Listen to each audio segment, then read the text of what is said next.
I'm Simon Dewsbury, PGA staff professional here at Belmont Country Club. Today we're going to be looking at on-course fairway bunkers and how you can practice for them.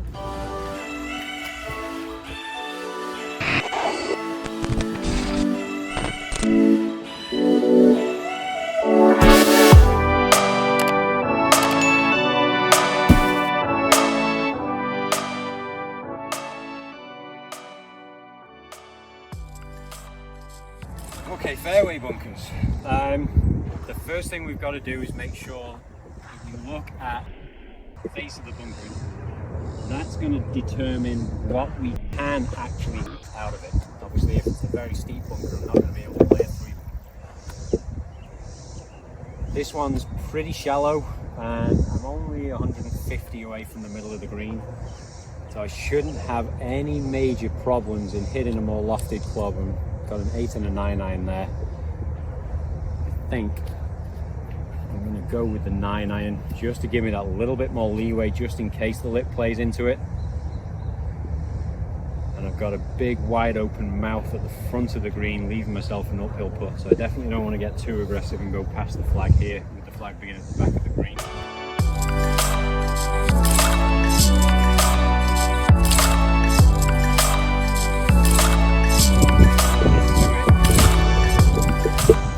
Slightly different setup to how I would play a greenside bunker. I want to dig my feet down so that I have a solid base, but I would actually kind of splay my feet inwards slightly. It's going to restrict my leg movement a little bit, but make it a really solid base to build the swing from. And I'm going to place the golf ball more towards the middle of my stance. I want to make sure I hit ball first.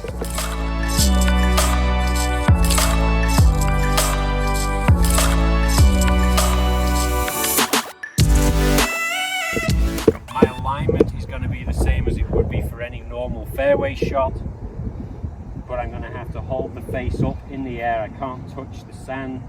I'm going to set my feet again, like I said, digging kind of inwards a little bit, bringing my knees in towards each other. I'm lowering myself down into the ground, so I'm going to offset that by bringing the club up through my hands so that I raise the swing arc again. I don't want to hit the sand first with this shot.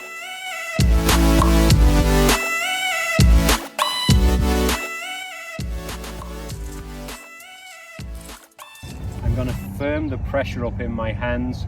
It's going to firm the muscles up here in my forearms.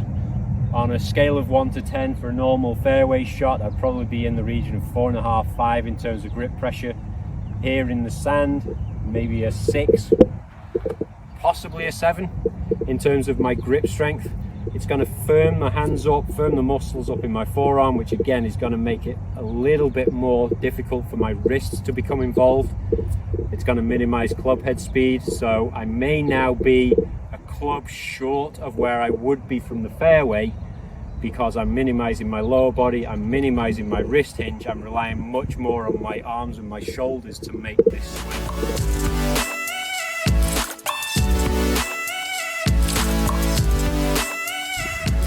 Once I'm in this position again, I don't want to hit the sand first. I want to make sure that I'm making good contact with the golf ball.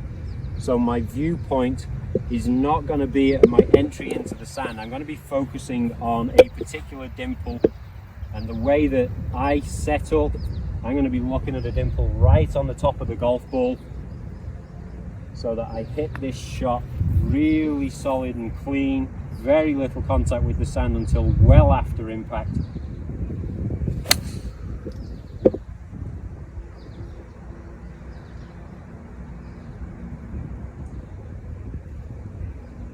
That one just a little heavy.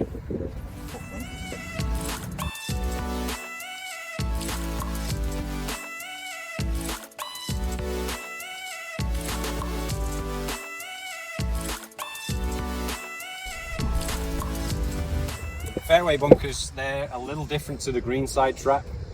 The first thing we've got to do is look at the lip of the bunker and then any mounds that are going to come up above the lip. They are going to dictate what club we can use for the shot. I'm fortunate here, the first hole here at Belmont, I'm 150 out to the middle of the green, so I can play a lofted club to get me down there and not really have to focus too much on that. If it was a big high lip and I needed to hit a fairway wood, that's going to be a no-go. So that is going to dictate what I realistically can use to play the shot. When I come into it, I want to feel into the sand what I'm going to do. I'm not sinking down here, so when I get set, my feet are going to be on the surface. That's quite a slippy surface to be on. So I'm going to get myself set, make sure I'm the right distance away, but then I'm going to actually kind of incline my ankles and my feet inwards a little bit. It's going to make me feel as though I'm a little bit knock-kneed as I splay my feet.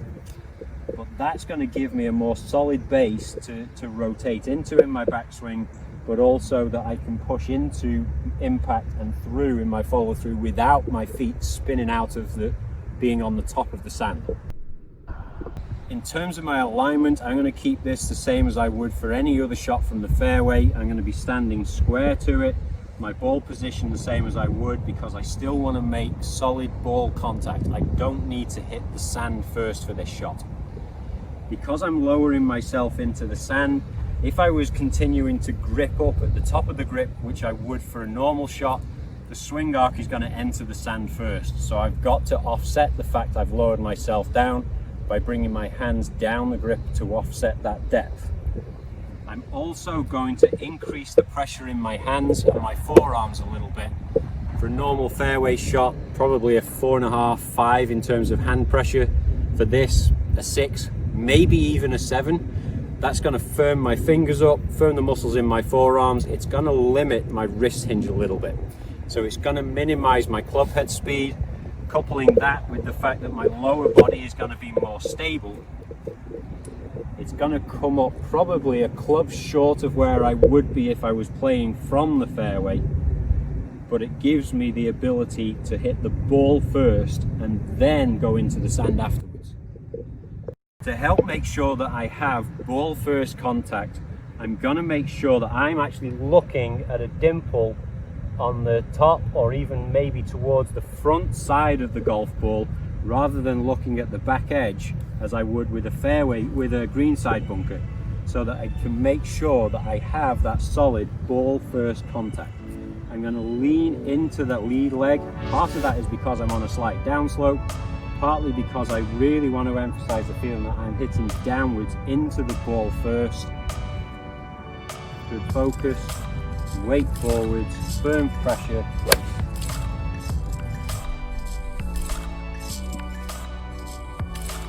And now onto the green.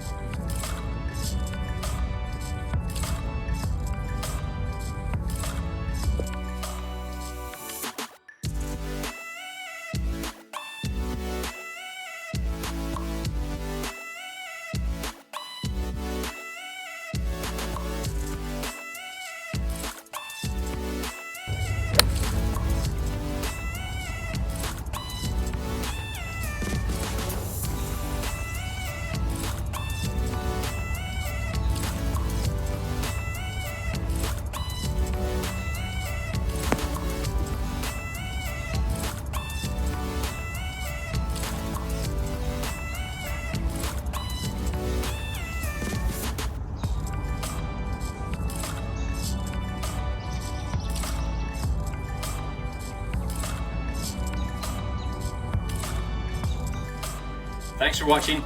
Don't forget to hit the subscribe button, and if you've got any comments, leave them down below. Any suggestions for future videos as well, we really appreciate the input.